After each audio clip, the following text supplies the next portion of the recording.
Ça pose des problèmes d'inégalité de traitement entre les personnels des écoles, les enseignants ou les AESH, mais aussi les personnels des communes, que sont les ATSEM ou les animateurs, mais aussi entre les élèves et leurs familles. Deuxièmement, à Force ouvrière, nous sommes très attachés à un fonctionnement national de l'école publique.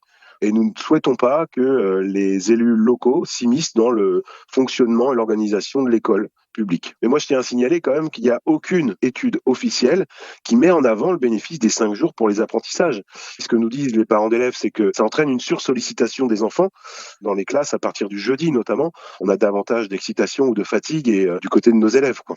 Sur ces 3 points, j'ai eu notamment lors des réunions qu'on organisait, des femmes ou des hommes qui préféraient avoir ce temps pour s'occuper de leurs enfants et avoir du temps, par exemple, le mardi soir avec eux, alors que c'est plus le cas avec 5 jours. Le mardi soir, les enfants, on passe plus de temps avec eux, c'est comme le reste de la semaine, et puis y compris le mercredi matin. Pour ce qui est des 5 matinées, il y a autant de chronobiologistes que David chronobiologiste. Ce qui est démontré, c'est effectivement le travail bénéfique de nos matinées, mais aussi de la fin de journée, c'est-à-dire de 15h à 17h. Pour les TAP, je vais donner l'exemple de la ville d'Ernée où ils ont clairement affirmé qu'il n'y a plus de TAP, c'est de la garderie, comme ce qui se passe dans la plupart des villes. Il est grand temps de mettre fin à la confusion entre le scolaire et le périscolaire.